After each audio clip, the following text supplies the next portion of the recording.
नमस्कार, राम राम। मैं Sandeep नोकवाला HBN 24 news में आप सभी का स्वागत करता हूं। भाई, हरियाणा के अंदर सबसे बुरे दिन सिर्फ दो ही नेताओं के चल रहे हैं, चौधरी कुलदीप बिश्नोई और चौधरी दुष्यंत चौटाला। दोनों को ही बीजेपी ने अपनी कूट राजनीति का शिकार बना लिया है। दोनों ही लगभग जड़ से खत्म हो चुके हैं, ना घर के रहे ना घाट के रहे।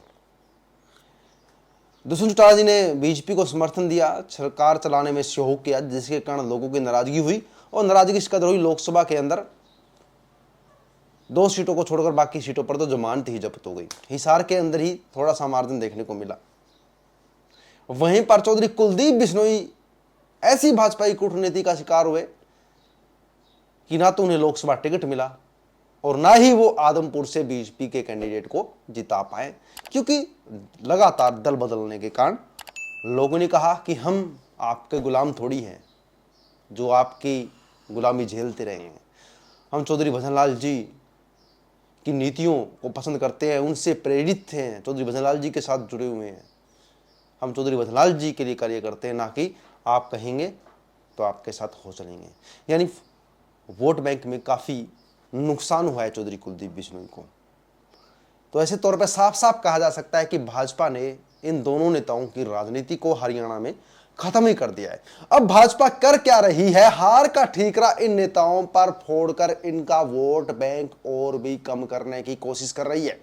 जी हां, हाल ही फिलहाल में भाजपा में शामिल हुए नेता चौधरी रणजीत सिंह चौटाला को 60,000 के आसपास वोटों से हिसार से हार का सामना करना पड़ा और उन्होंने हार का ठीकरा चौधरी कुलदीप बिश्नोई, रणधीर पनिहार, कैप्टन अभिमन्यु और सुभाष बराला पर फोड़ दिया। रणधीर पनिहार और चौधरी कुलदीप बिश्नोई के इलाके में ज्यादा मार्जिन नहीं था चौटाला की हार का। लगभग 6,000 वोटों से आदमपुर से हार का सामना करना पड़ा, 2 या 3,000 वोटों से नलवा की सीट से हार का सामना करना पड़ा, लेकिन फिर भी हार का ठीकरा फोड़ दिया।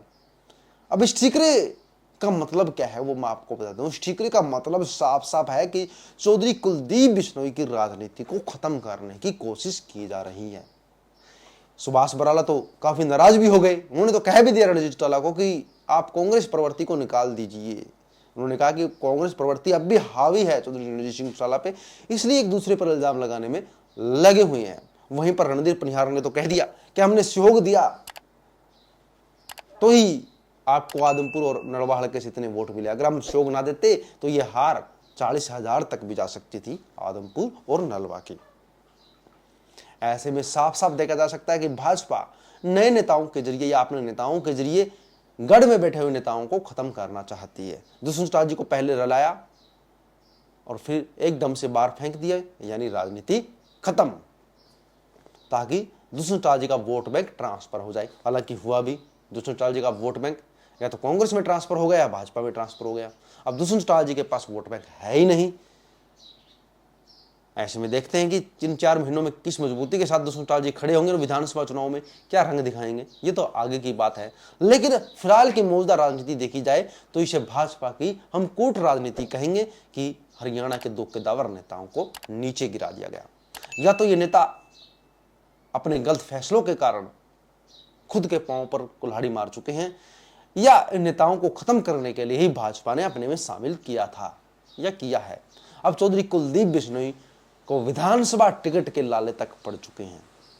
चलिए, इस बार तो उपचुनाव के अंदर भव्य बिश्नोई को टिकट दिलवा दी और भव्य बिश्नोई जीत भी गए, लेकिन आने वाले चुनावों के अंदर रणजीत चौटाला कह रहे हैं कि वो इन नेताओं की विधानसभा टिकट तक नहीं लेने देंगे।